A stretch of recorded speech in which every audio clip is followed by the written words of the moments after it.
Okay. So we'll just do the recording on Zoom. So Denise and I are going to do a mock listing presentation for you.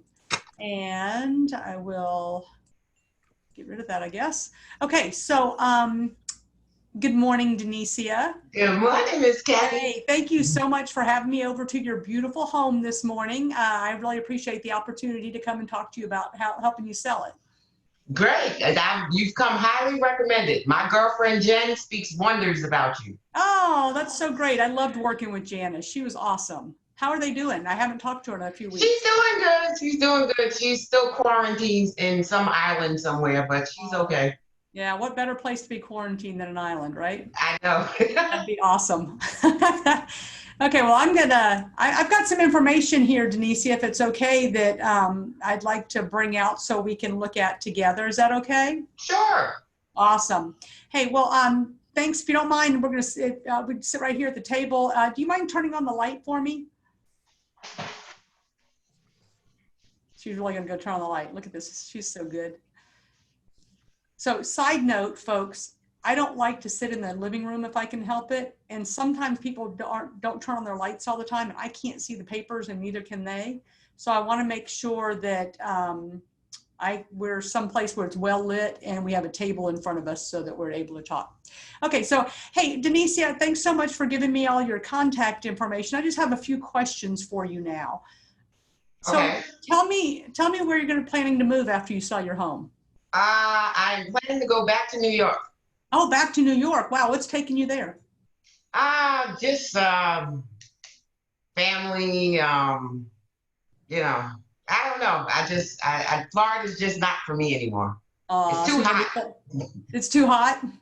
So you want to be closer to family and you prefer the weather in New York? Yeah, sure. So, Denicia, do you have any timeline that you're on to get there? I mean, are there any deadlines that you're No specific deadlines. I mean, it would be nice if I could have the house sold before the upcoming school year starts. Okay, great. That'd be awesome. Okay, so we are, let's see, this is May and school starting in August. So you'd like to be out by the 1st of August? If possible. Okay, June, July, August. Okay, great. So we got about 3 months to play with here. That's great. It's perfect timing. Awesome. Thank you for that. And Denise, tell me a little bit. We're going to do a little walkthrough of your house in a minute, but just give me an idea about your property and what the highlights are. What are the best features? Well, we have, I think County Records is incorrect. County Records has a house listed as a 4-bedroom. It's actually a 5.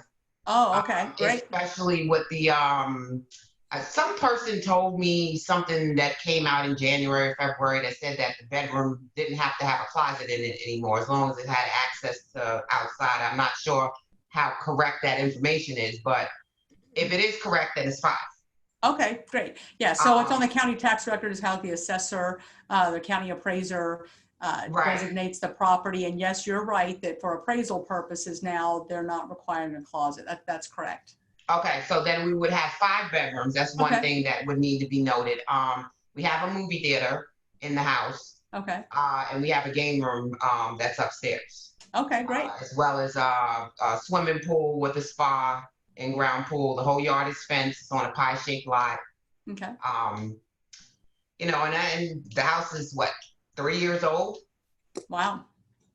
So everything's still working well, in good repair? Yeah. Nothing needs repair. We took out all the carpets, put in wood floors. I mean, probably some minor repairs, and that's what I was looking at you to kind of guide me, you know, just from your eyesight, what you think, you know, we should stage it a little differently or paint or.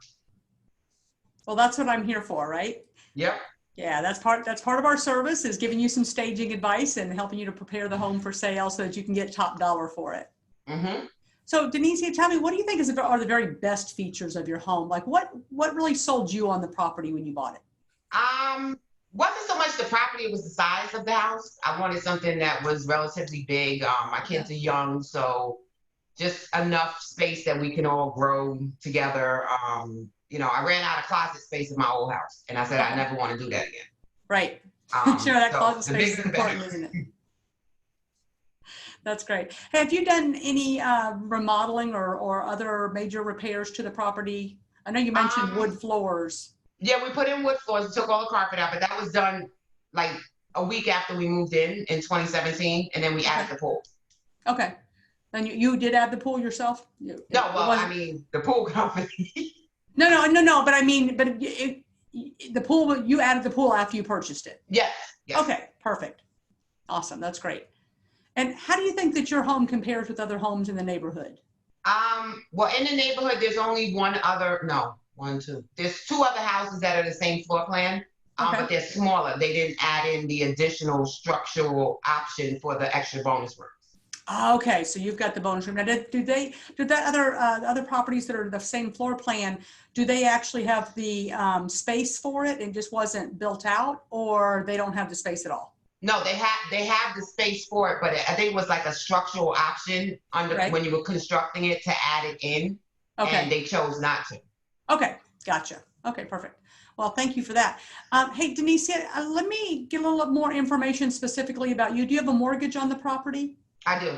Great. And do you know about how much your payoff is on that? What your balance is? I don't. I could probably, I'm guessing ballpark maybe 300, but I would have to. I could call the mortgage company and get it for you. Okay, well, we'll use that for right now. I just want to make sure that I'm able to do an estimated proceeds or a net sheet for you at the end, and we'll just need that information so that we can kind of see what you're looking at. Okay. Sound good? Yeah. Great. And are all of your mortgage payments and HOA fees up to date? Have you been paying them on time? Yep. Okay, great, wonderful. And at what price do you expect to sell the home, Denicia? 800,000. No, let me stop. That'd be awesome, wouldn't it? I would love for you to sell it for 800,000. That'd be perfect. I would say probably based upon because I know some of my neighbors sold December, and she sold for around 420. About 420, okay. But her house is not the same floor plan. She just has a single story with a bonus room upstairs, and her square footage, she has about maybe 800, 1,000 square feet smaller. Okay. I would say probably, I don't know, 475. 475. Okay. Well, let me write that down here. Great. Thank you so much. I appreciate that. And when you leave, Denise, you're going up to New York, you said, do you already have an agent to help you find a new home up there?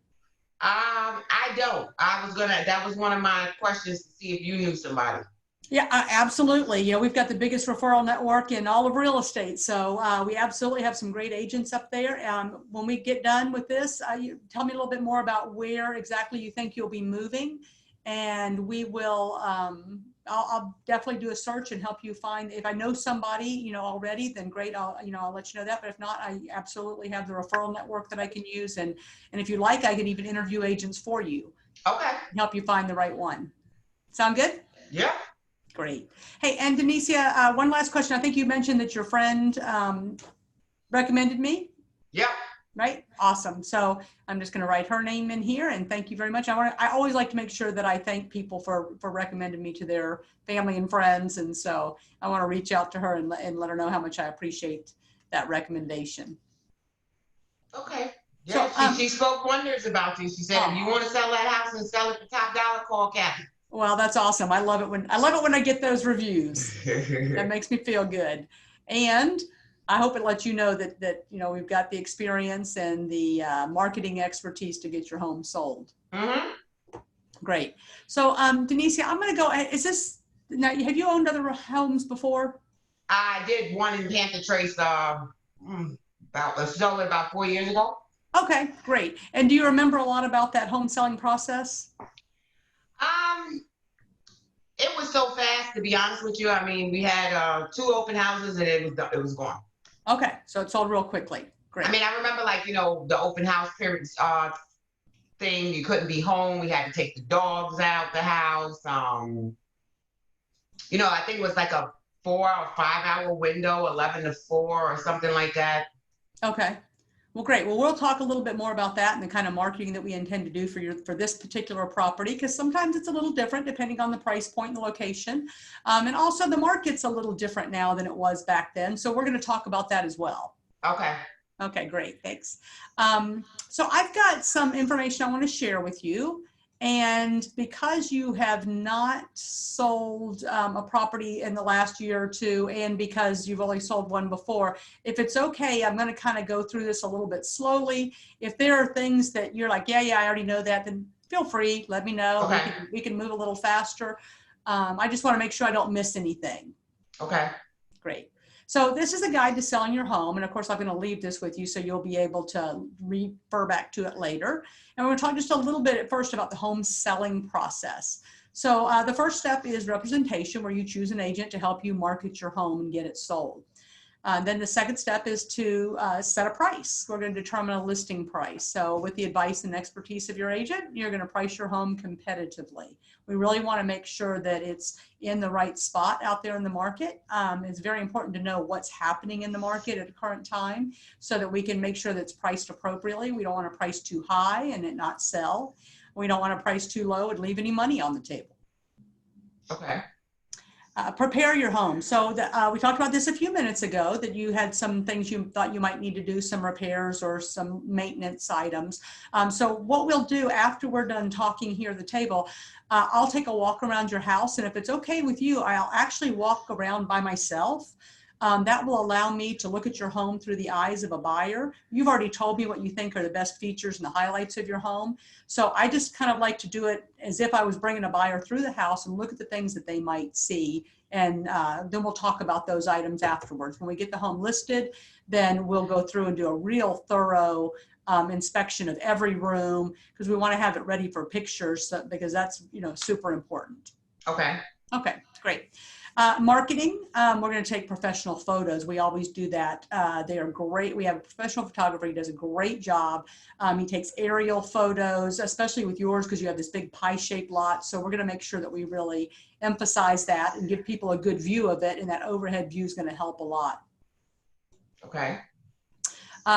Other things that we're going to do besides the photos, of course, is we'll do virtual tours and a walkthrough video tour.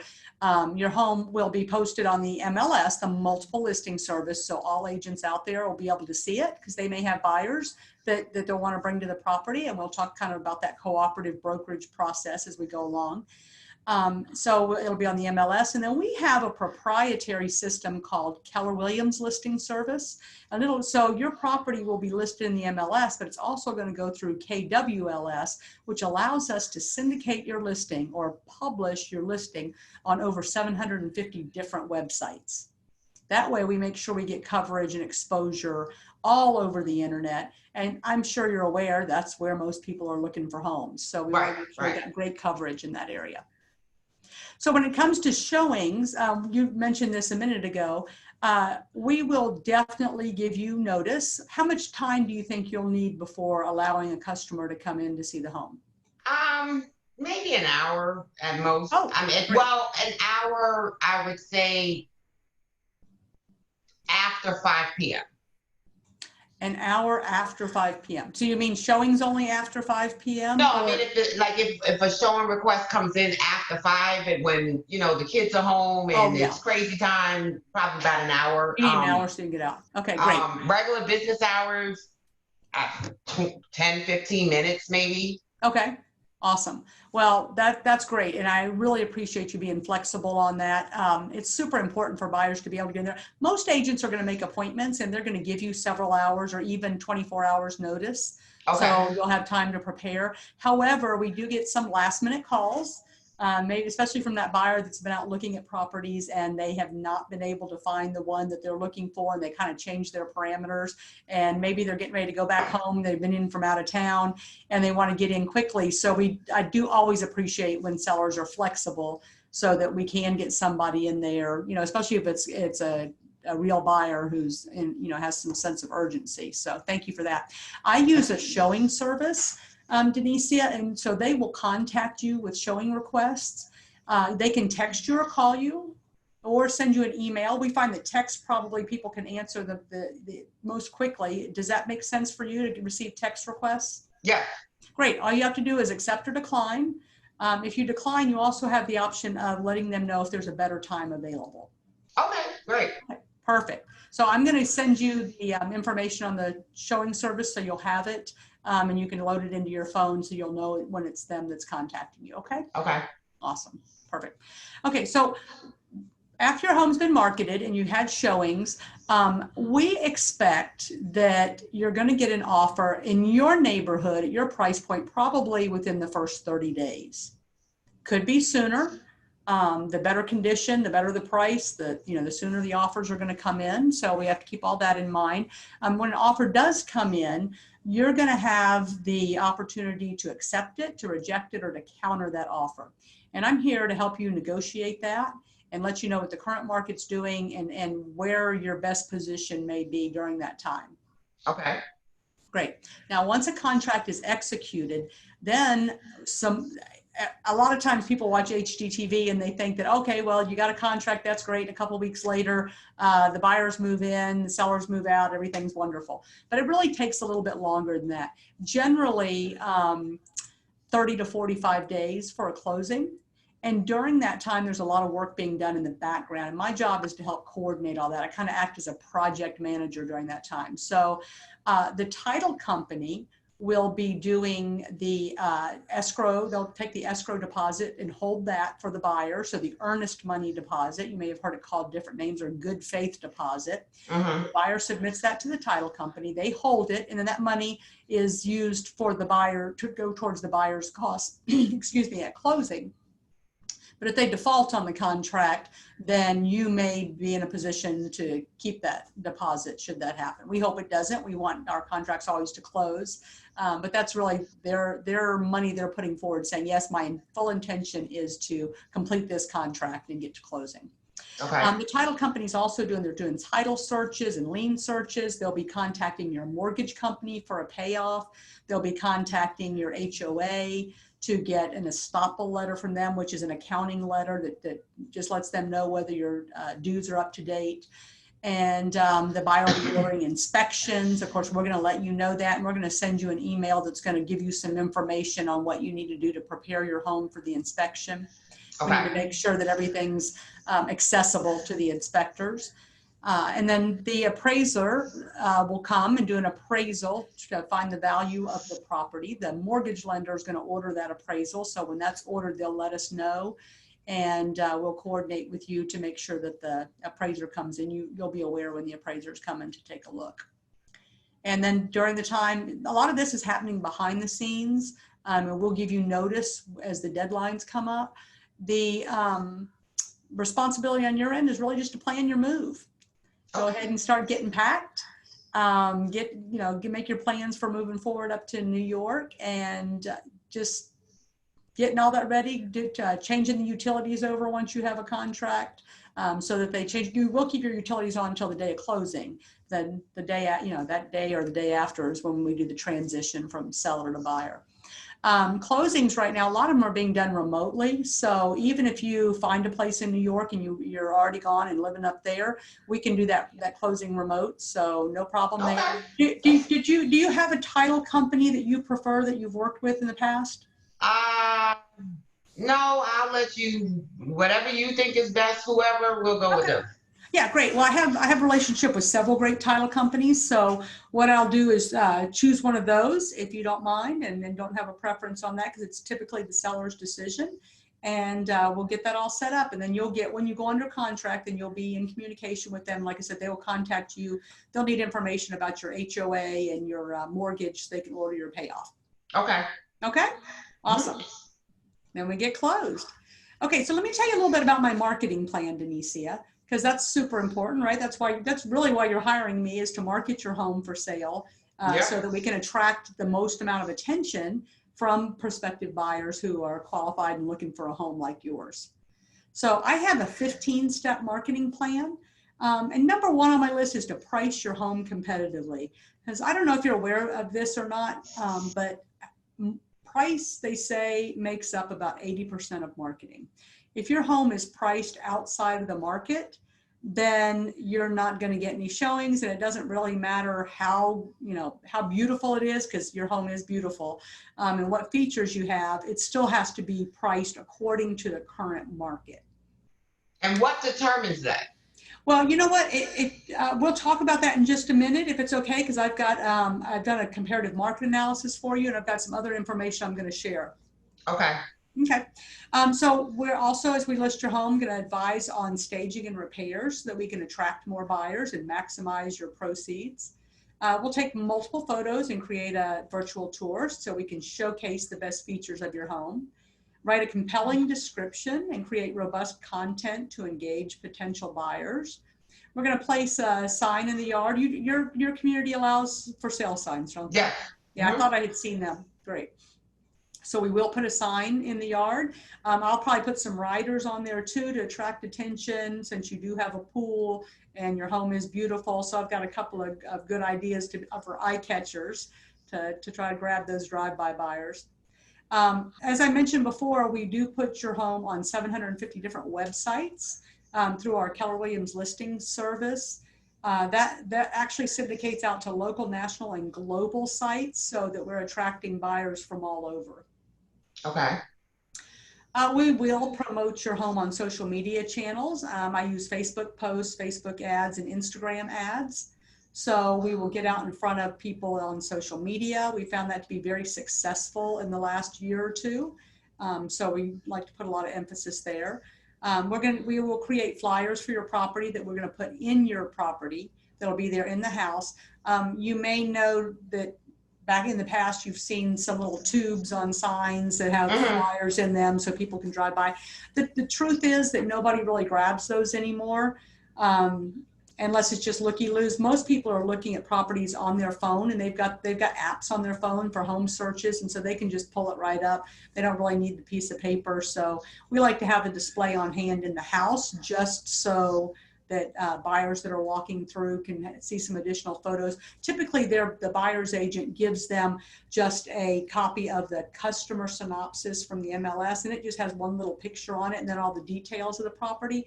We like them to walk out with having multiple pictures, so the flyer has 10 pictures on it, and then you've got the data information also as well on there. So okay, we think that makes an impact with the buyers when they come through.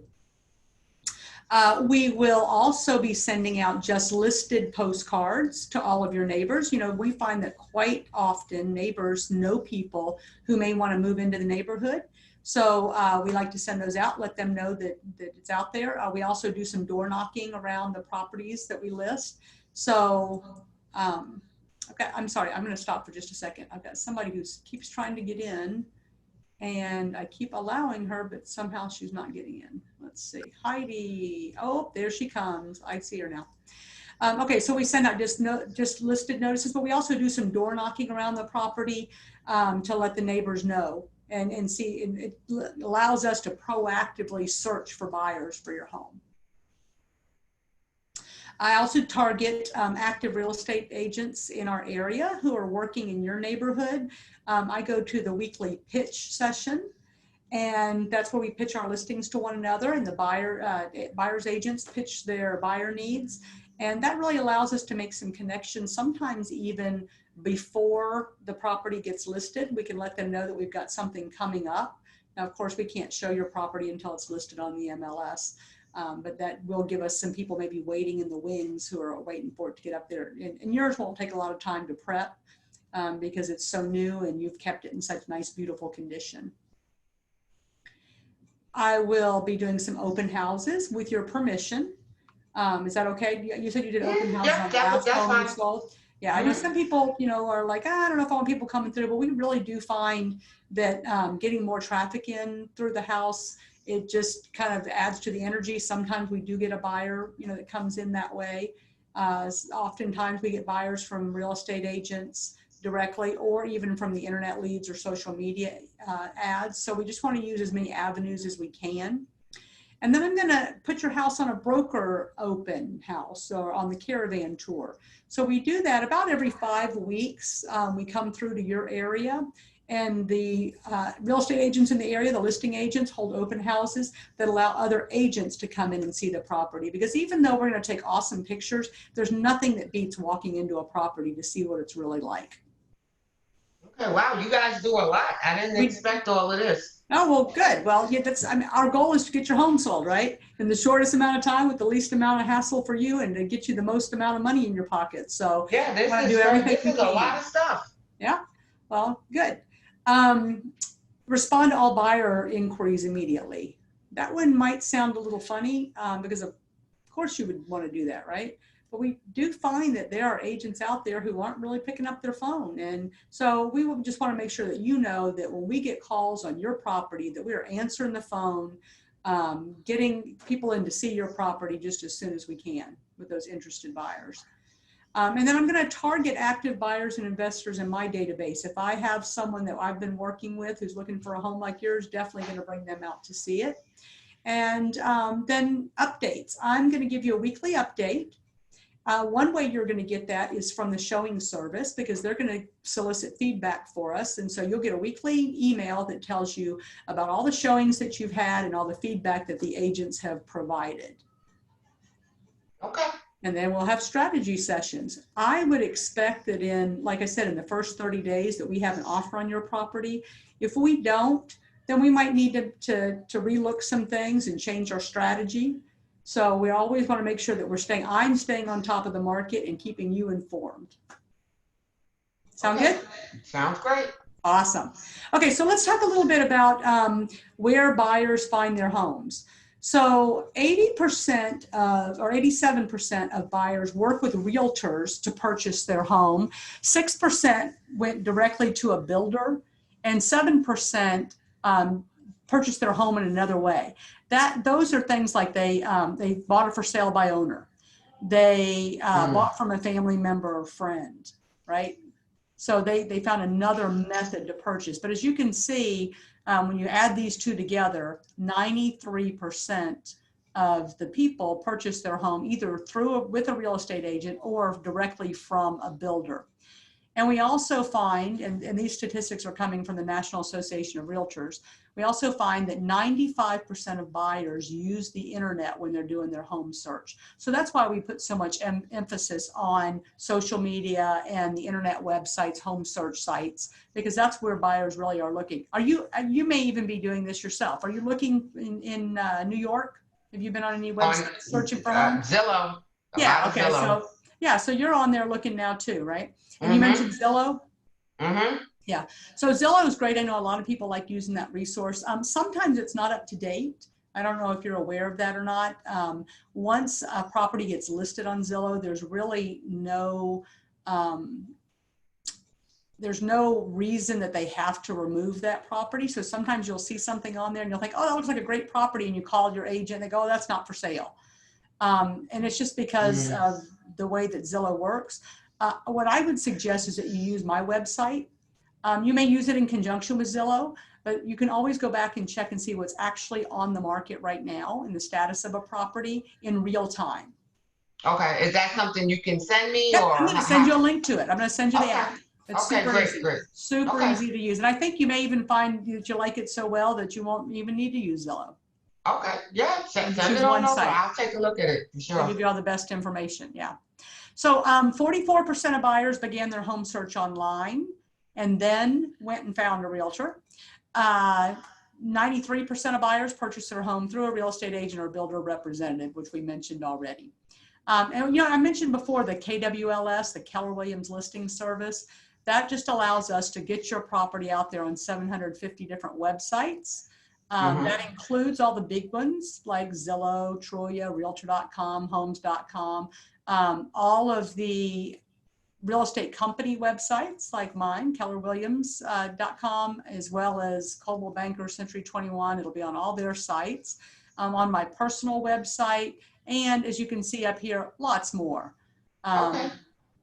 Wow. Okay. Yeah, it'll be all over the place.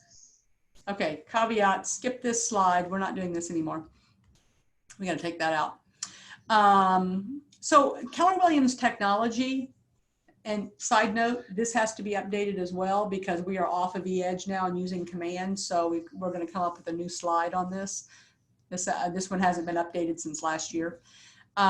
So Keller Williams technology is designed to help the agents in Keller Williams capture leads for their listings.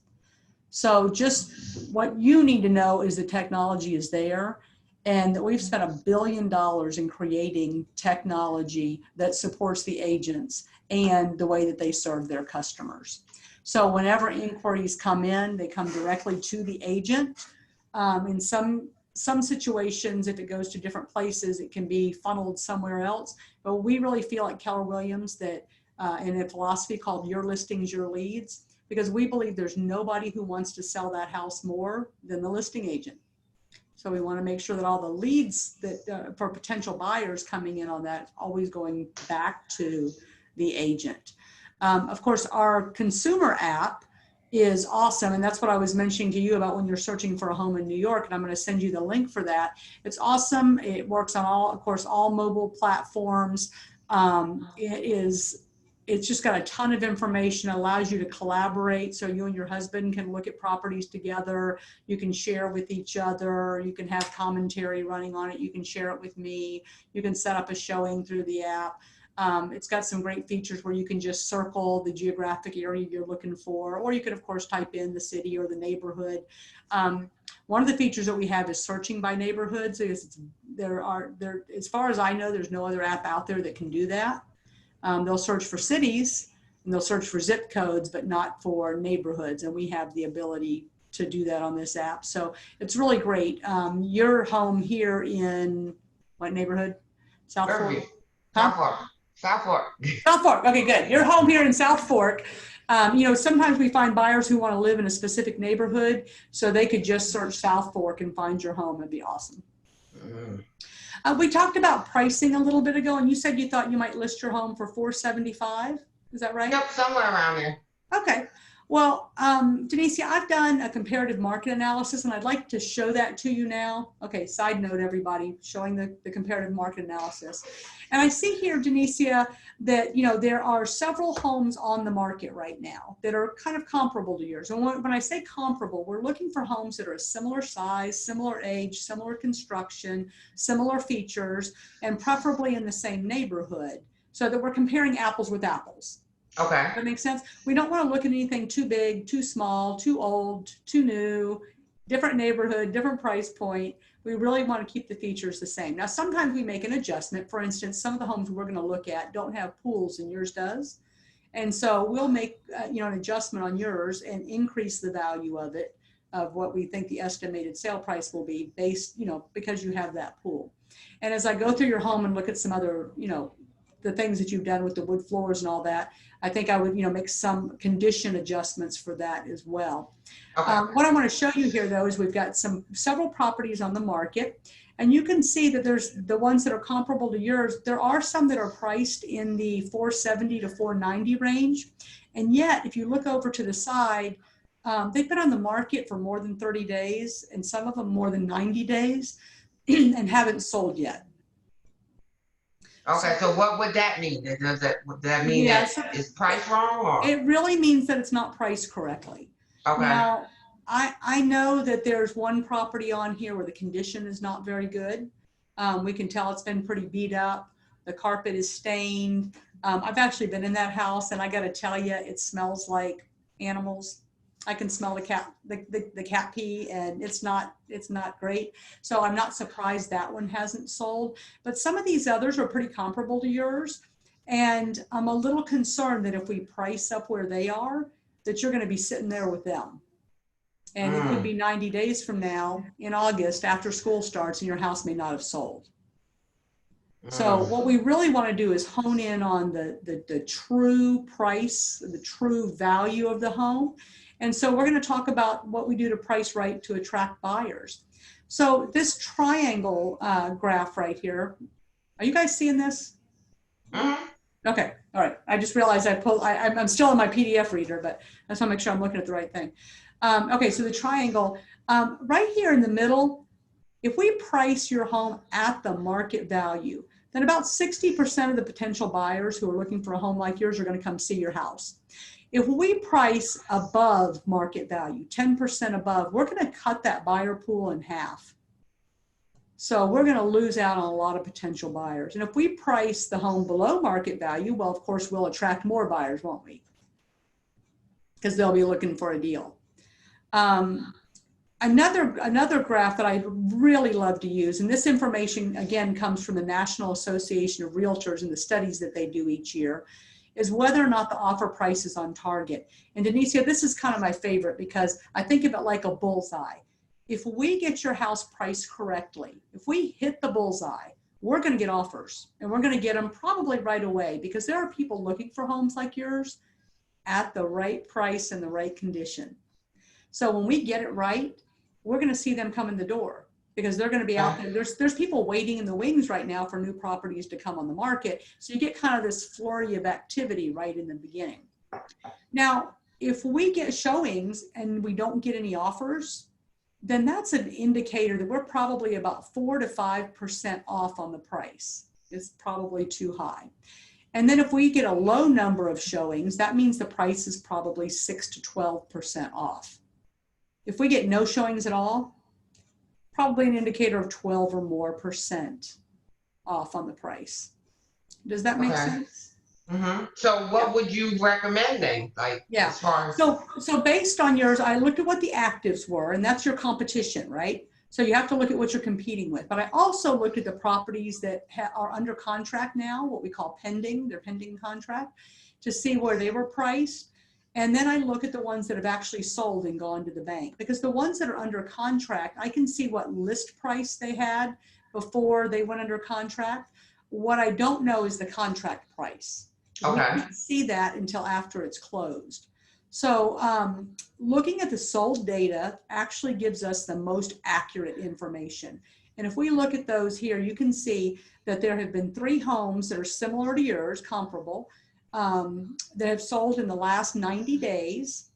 And they sold, one of them sold for $450, one of them sold for $445, and one sold for $460. So I think that you're probably going to be in that range. Now, comparing your home with theirs, one of them was a little bit smaller, the one that sold for $445. So we're going to make an adjustment for your square footage, because you're a couple hundred square feet larger than they are. And then one of them did not have a pool. However, they were located on the big lake. And so that lake is going to, that lake view and lake lot is going to add value, and your pool is going to add value. And I think they're just about going to balance out in this situation. Well, we have a lake too. It's just, you can't see it. I'm on the lake as well. You can't see it because I closed it off with the fence. Yeah, you put that fence up there, and yeah, that we have an option here. You know, now you are on the lake, and I know that, and I see that you put the fence up here. I know you love having that privacy. You know, would you consider taking down the fence on the back side, or putting in an amenity fence where it's open so you can see through it, or maybe a shorter, you know, the 3-foot height fence? Or it's possible if the benefit outweighs not doing it. I think if you want to have the benefit of having a lake lot, then you have to have the lake view with that. And so it would probably be well worth it, because we, you know, on this lake, this is such a big, beautiful lake. And people really love, you know, the lots that are over here, and it's giving, I've looked at the other homes in your neighborhood, and it seems like it's giving them about $20,000 in value. Okay. And so it may cost you to replace that fence, you know, with a lower amenity fence in the back. I think it would be well worth it, though. I think you're going to come out ahead.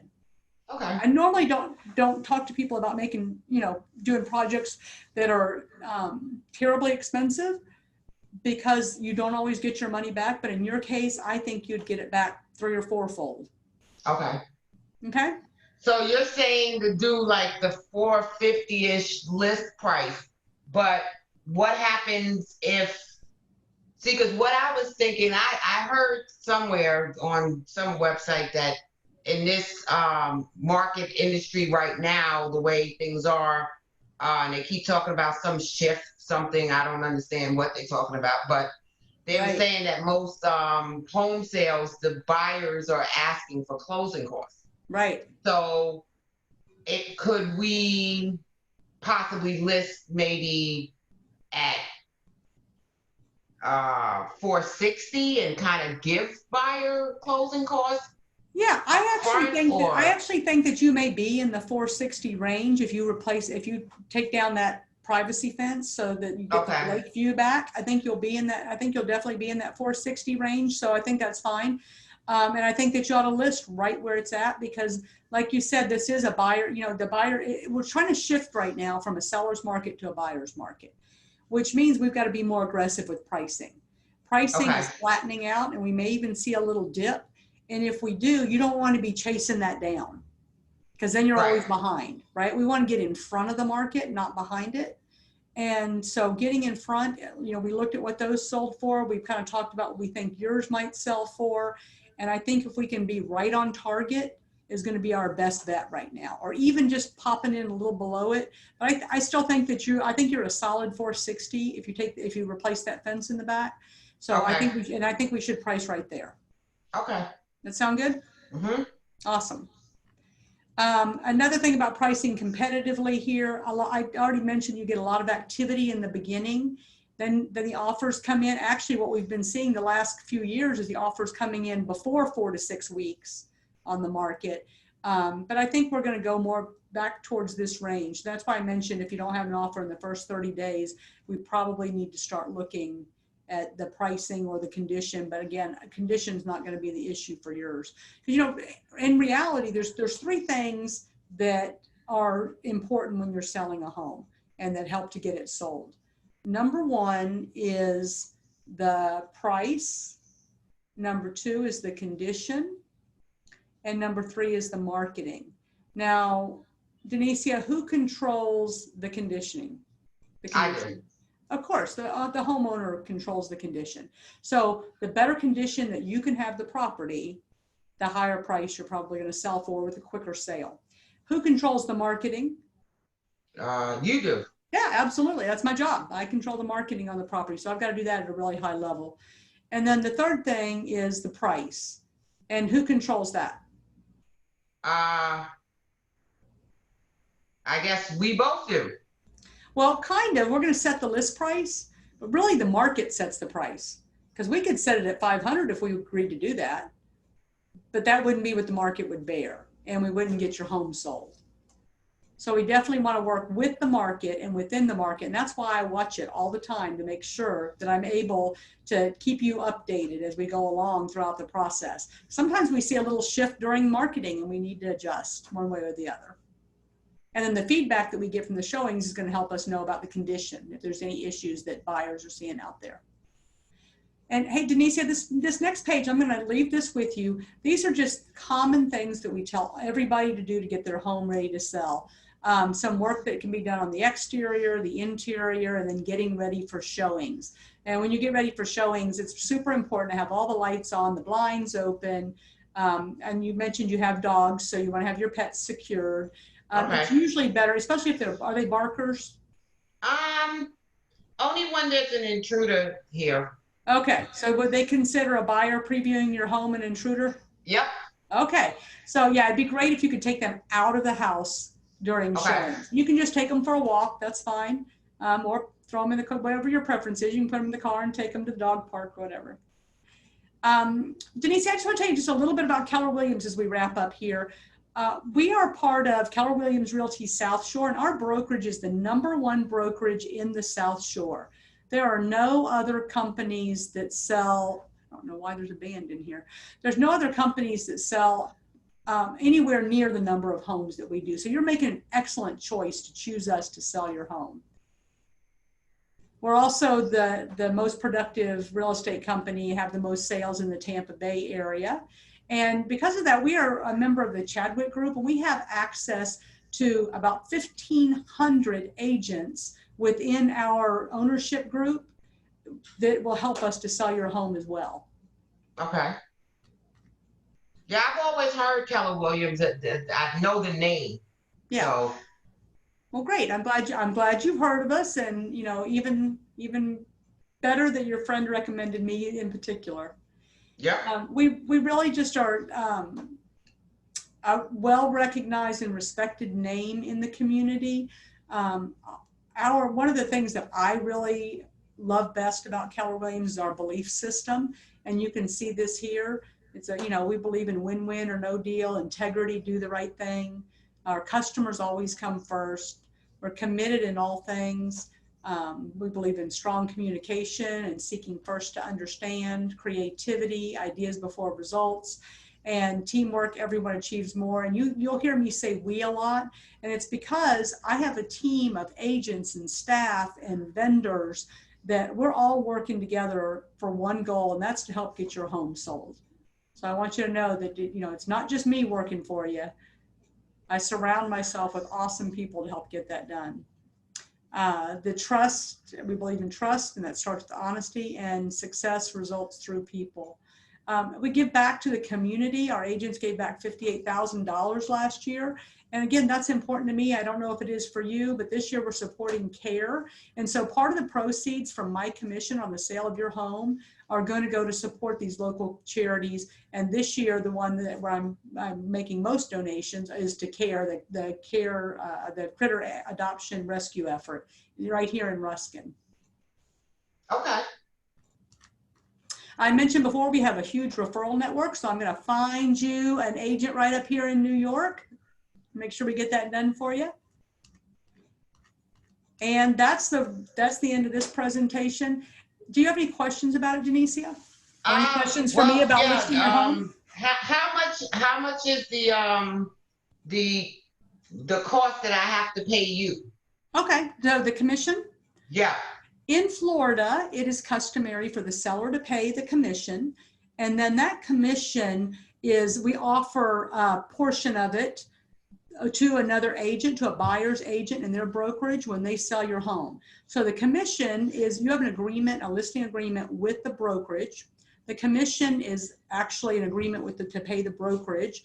And when the home is sold, the cooperative brokerage or the buyer's brokerage will get a portion, and my brokerage, Keller Williams Realty South Shore, will get a portion. And then my brokerage will split that commission with me. So the total commission is 6%. And if you'd like to see kind of the breakdown on how that happens, I can show you. But for your purposes, what you want to know is it's 6%. That's high. You think? Yeah, I just saw something on Facebook for like 1% or 2%. Oh my goodness. So you might want to look into that a little bit closer or not. When they offer that, they're probably talking about just one portion of the fee, and there's other fees included.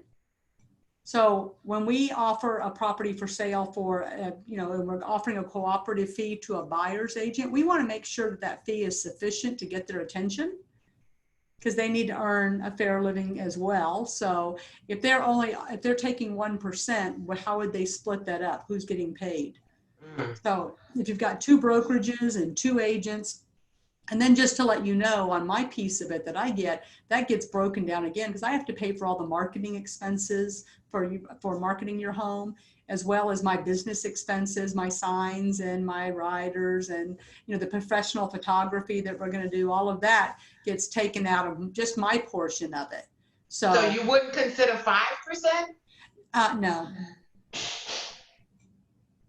Remember when we were talking back up here about my marketing plan, and you thought that it sounded really good? I can see that. that. Okay, I understand. I just figured it doesn't hurt to ask. That 1% is $4,600 like in my pocket. So yeah, you don't know until you ask, right? But I really feel like we give such amazing value and do such an amazing job marketing your home. And I can show you, the sales that I've had in the past. We sell for top dollar. We get you the most amount of money. We do it in the shortest amount of time with the least amount of hassle. So I feel like in the end, what's most important would be the amount of money you put in your pocket, not so much how much a commission is. Okay. Does that make sense? Yes, makes sense. I think you're worth it. It's just, trying to save as much. It's going to be hard to move from Florida to New York and move everything. And yeah, I understand that. And I will tell you, my goal is to get you the most amount of money. Okay. Right? That's it. I can't run a great business unless I'm helping people do that.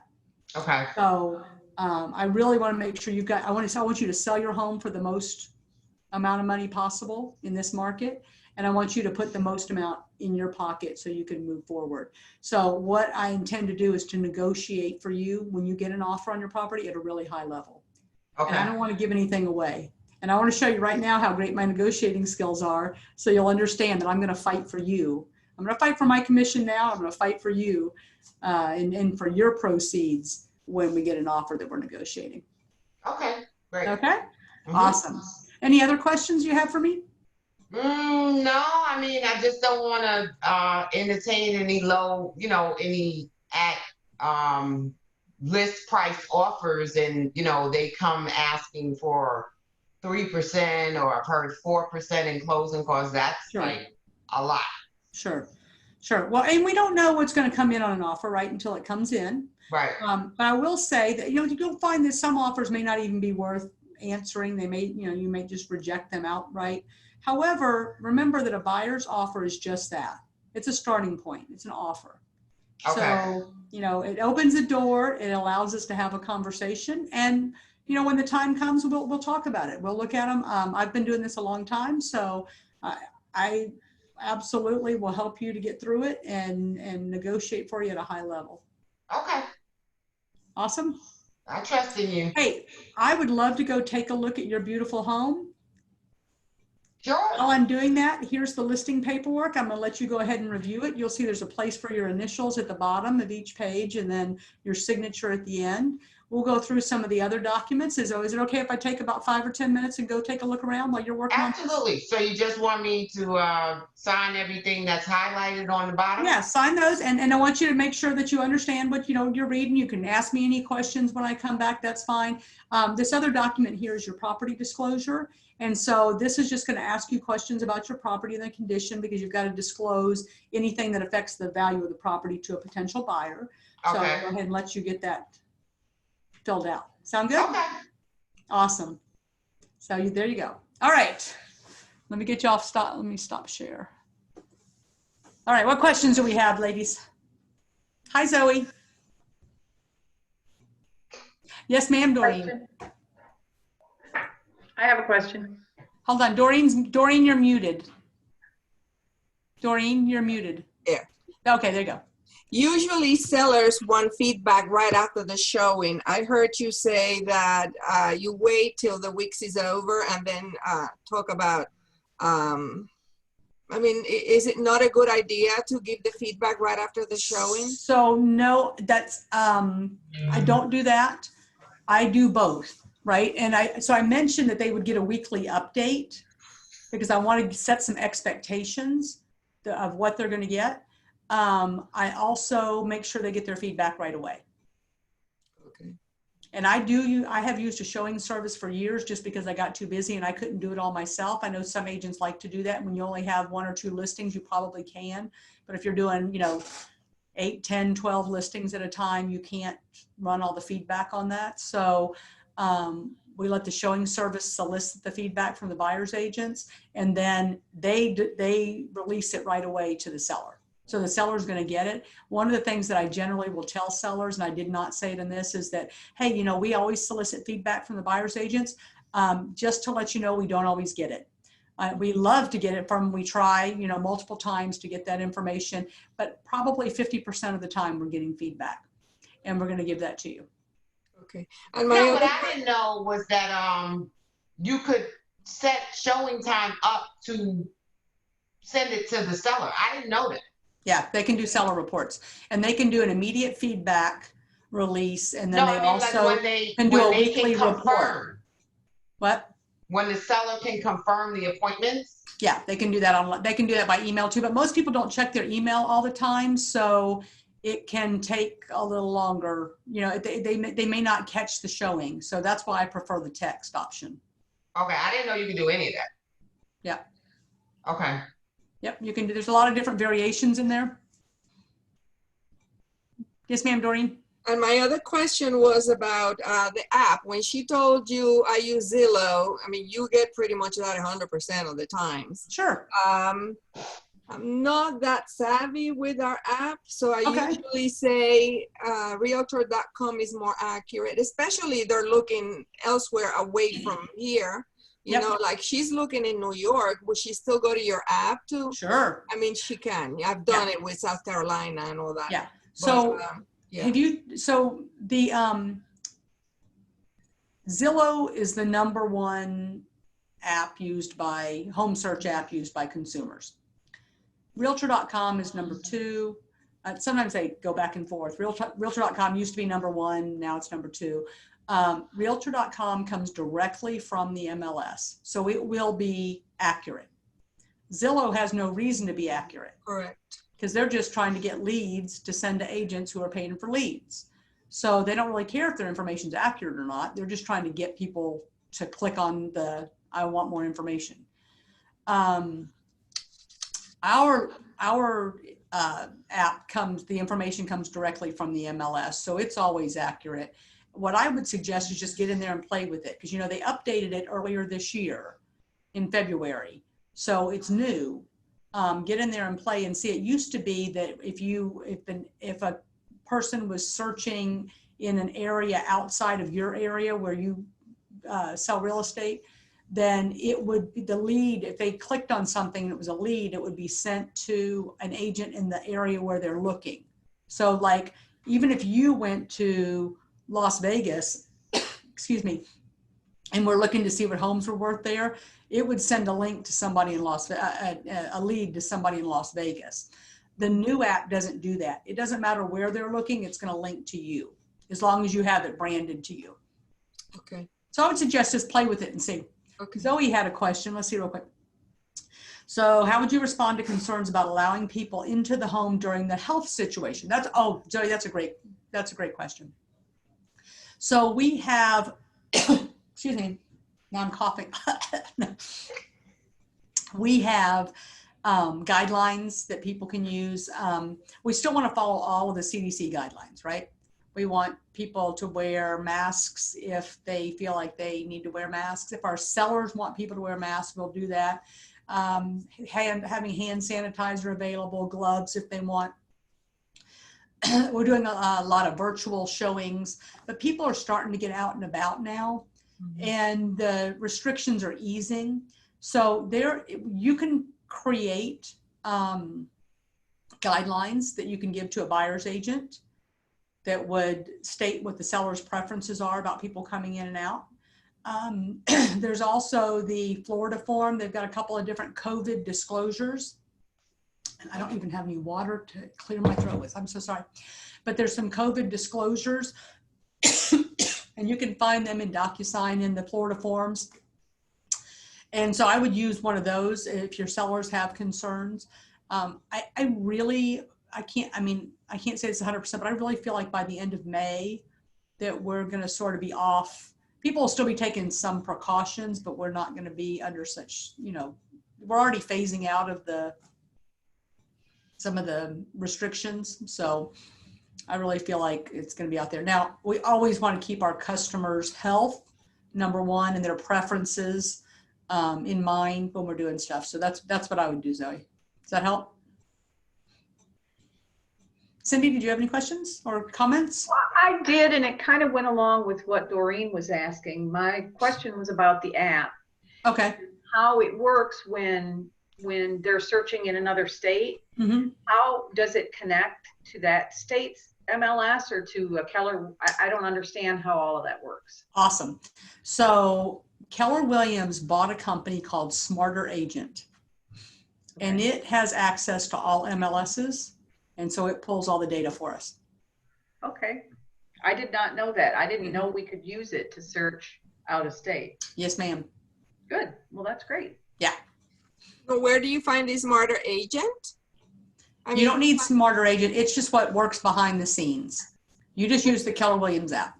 But what I do, like for my son who was looking for a home Give him the Keller Williams app. in South Carolina, I mean, he told me what he wanted to see, and then I had to go to realtor.com to find who the agent was. Oh, because you're looking for, well, you can give him your app. Right, I did. Share your app, and then he can look them up himself. in South Carolina. Okay. You can look up homes for him, but yeah, you're not going to have access. You can do it on the app as well. But you want to get a referral, so you need the listing agent and all that in order to contact. Right. So then you want to go in the referral network and find an agent. Okay. And you can do this a couple ways. You can go straight into the referral network and look for somebody. Have you done that before? I have, and I haven't had good luck. Now, Rebecca told me, call the MCA? MCA from the office and ask for recommendations. Yeah. And that has worked time after time, right. 100%. So that's what I was going to say. You tell them what you need and they match you with the best person. Yeah, that's what I was going to say also, is you can call the MCA or the team leader in a market center. So just, I mean, you could Google Keller Williams in a certain location and find some places like here, we've got 10 offices, right, in the Tampa Bay area. Well, more than that, really, because there's some a little bit north of us in Clearwater and all. There's probably 15 or more Keller Williams offices. So find the one closest to the area where they want to be, call the MCA or the team leader and ask and tell them what your preferences are. Do you want an experienced agent? Do you want somebody who works in a certain neighborhood? Do you want somebody who works with a certain kind of buyer? Do you want a certain personality type? Exactly. Do you want somebody who's done a lot of transactions? You want somebody, you don't care. You want somebody that's new, and you want somebody who's young, who will find the young hip areas for your son, or, do you want somebody that specializes in 55 and older communities? So just it works all the time. We're working one right now in New Orleans. Okay. And the MCA referred this guy, and we just sold this listing, and they're moving over. And they met with the guy over the phone, and then they went over there, and they told me it's a perfect match. Oh, that's awesome. So yeah, that works. That's really great. Oh, Zoe got kicked out somehow. Okay. So that's awesome, Doreen. I'm glad that you matched it up that way, and that's fine. Any way that you can do it is fine. And then for those of you who haven't done a referral before, you send a referral form, and with the amount on there, they're going to pay you when it closes. So that's awesome. Hey, Denicia, I know that you in particular are looking at doing more listings and doing some on your own. Now, what I just went through is a basic presentation with the components, and I didn't go through the CMA and all that. I just kind of talked about it so you'd know that where you could put it in there. Right. And you don't have to go in the same order that I did, right? You might go look at the house first and then sit down at the kitchen table. Or you may go through all this and then do what I would do is a couple of things. Push the price conversation to the end as far as you can. Okay. I kept it a little bit more in the middle because you asked the question, but I might even sometimes push people off and say, oh yeah, we're going to get to price. Let's get through this. And then we'll get, I'm going to answer all your questions about pricing in just a minute. The reason being is you want to sell yourself as the listing agent before you ever get into price. Now, you and I weren't too far off on price on this one, but we might have been really far off. And you'll find situations where you go in and they'll say, well, I talked to another agent and they told me that it was worth $485. And then you're going, well, so the answer to that is always, well, here's the comps. Here are the other properties like yours that have sold. Here's what they've sold for. So what do you think? What do you see in this data? And you can kind of give it back to them. It's not really about us telling them what their property is worth. It's about the market telling them what their property is worth. Right. Okay. And you can even say something like, gosh, 485 would be great. I'd love to get 485. I just don't see it here. Do you? There are instances where agents sometimes have, oversold a property to a seller in order to get a listing. And I don't want to do that to you. I'd rather disappoint you now than disappoint you later. Right. Okay. That makes sense.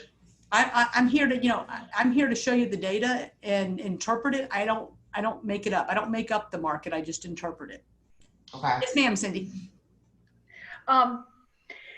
Early on in the conversation, you had talked about a net proceeds. Yes. And you didn't actually come back to that at the end. Right. And so I know that that'll be based on whatever price that you decide on, but is there a So I don't have a net proceeds sheet or how to Okay. calculate that. So, We have one available? so what I would do, yeah, we have one, but you don't want to do all the math yourself and have to change it up. You want something quick. You want a quick tool. So several of the title companies have apps Okay. that you can have on your phone. And you probably got introduced to this at boot camp, but may not remember. Right. Um, Okay.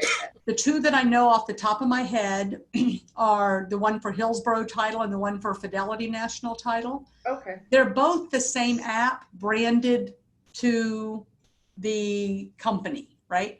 So you Okay. can only use one of them. So let me tell you what they are. Pick the one you want. Hillsborough Titles is called FAN, F-A-N, Agent One. Okay. Matter of fact, I'll just type it in here. FAN Agent One. And then Fidelity's is Fidelity Agent One.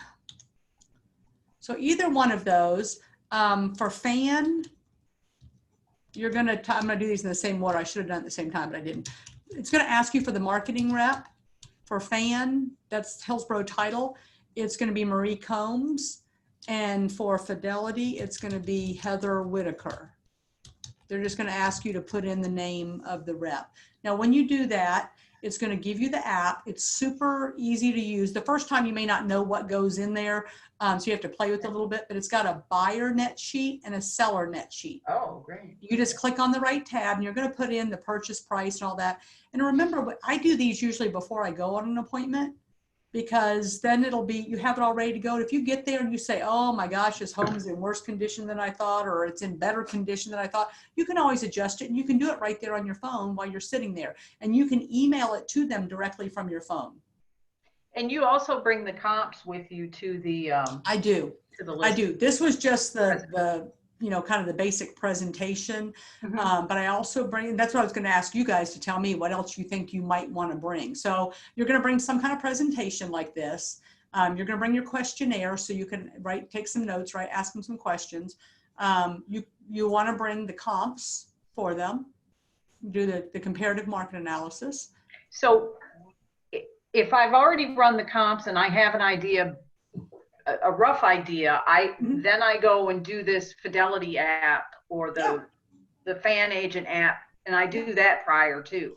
I would, and then I'd print it out, and then you've got something to show them. And then you also, but if you're sitting there and you say, you know what, I actually have this information for you. However, I did not know how beautiful your house was going to be. I didn't know you'd upgraded the flooring and all this. And I said, I really think it's my estimate before I came, without seeing it sight unseen, is actually a little lower than what I think you could sell for. So, here, I'm going to do you a new one right now, and I'm just going to email it directly to you. Okay. You can do it right then. What else would you bring with you on a listing appointment? The contract. Yeah, I bring the listing agreement and the property disclosures and any other disclosures like HOA or 55 plus or CDD, whatever you need. I bring all of those already completed, except for a few items like the price, because we haven't decided on that yet. That way it's easy to fill out. Do you try to sneak in 180 days or a year? For a listing, I do Yeah. it for a year. Okay. And I just do it. Okay. So you already have that filled I have in. it filled in. Yeah. Yeah. I don't have the start date usually, but so here's another little trick that I always do. I don't do exactly 6 months or exactly a year. You can't do a listing agreement for more than a year, right? So it's only up to a year. I always end it on the last day of a month. That way I'm not chasing down. What if I carried 30 listings at a time? I'm trying to figure out 30 different, expiration dates. So I don't want to do that. I don't want to track that. So all of my listing agreements always ended on I don't have them now, but when I had them, they would end on the last day of the month. So if I was going to do if I was doing a listing agreement right now, this is May, if it's May 8th, I'm not going to end it on May 7th. I'm going to end it on April 30th, right? I can't go forward. I can't do it for more than a year, but I'm just going to end it on the 30th so that you'll have to watch 12 days instead of 365 days. Okay. And I did them for a year, but it doesn't really matter. In this market, you ought to be able to sell it in 6 months unless it's some super unique property or super expensive property. So How 6 to months. get this call? Okay. So 6 months is fine. That's the most common amount of time. But I used to, when I started in the markets, when we were doing foreclosures and short sales, and everything took longer to sell for sure. And so I just always made mine for a year. Commissions. What about commissions? That's a big deal right now, right? You're muted. 6%. Yeah, 6%. Yeah, how much is your commission? 6%. 6. And then go on. Right? If you And so open you it said up. that conversation for the end as well, right? When when you were speaking a Yeah. little bit ago about try to save the pricing towards the end, Mm-hmm. that whole commission conversation should be kept at the end as well, right? Yeah, sometimes I never even talk about it. Okay. Right? It doesn't need to be a discussion point. It can become one if the seller creates that, conversation. But don't bring it But up. we shouldn't bring it up and say, I charge 6%. Is that okay? Like, Oh, no, yeah. that opens the door to, no, that's not okay. Is this negotiable? I mean, it is negotiable, right? But we can go in just like with our dates, with our year-long contract, or whatever we want it to be. If we just walk in with it, then it's less likely that there's going to be any discussion around that. We just give them the listing agreement, hit the highlights. I talk about them when I go through the listing agreement. I don't try to read it all to them, and I don't try to interpret it for them. I just hit the highlights and let them read, and then give them all the time they need to read it. So, did I spell your name correctly? The next section is the listing dates, the property address. I pulled all this information from the public records, whatever. I just want to make sure I've got the appliances, all the appliances that are staying. You have a refrigerator in the garage. Is that staying as well, as the other? So I just want to make sure that I'm asking I'm being observant and asking those kind of questions, and I'm hitting the highlights as we go through. We decided on a $460 list price, so let me add that in here. For your type of property, cash, conventional, and VA financing will be the types of financing that will be available in your area and for your price point. Sound good? Yeah, okay. It's all money to you. So I kind of fill that stuff in before we go. How do you feel about sending all that via email so that they can e-sign rather than do all that paper? Sure, absolutely. And a lot of people are doing that now. I have mixed feelings about it. It's easy. For me, though, if I'm going in person to an appointment, I kind of want to get everything signed right then. Because if I don't do it right then, I leave. And every time you leave, that opens a door for somebody else to step in, Yeah. and take that listing from you. So the sooner I can get things signed, the better. Plus, I can go through the documents with them if I'm in person, and now I know some agents who will not do it. Ben Whetstone, even if he's in person, he has everybody do it he brings his iPad and they sign everything right there with DocuSign or .loop or whatever he's using. That's fine too. I personally feel like you should go through your documents with your customer.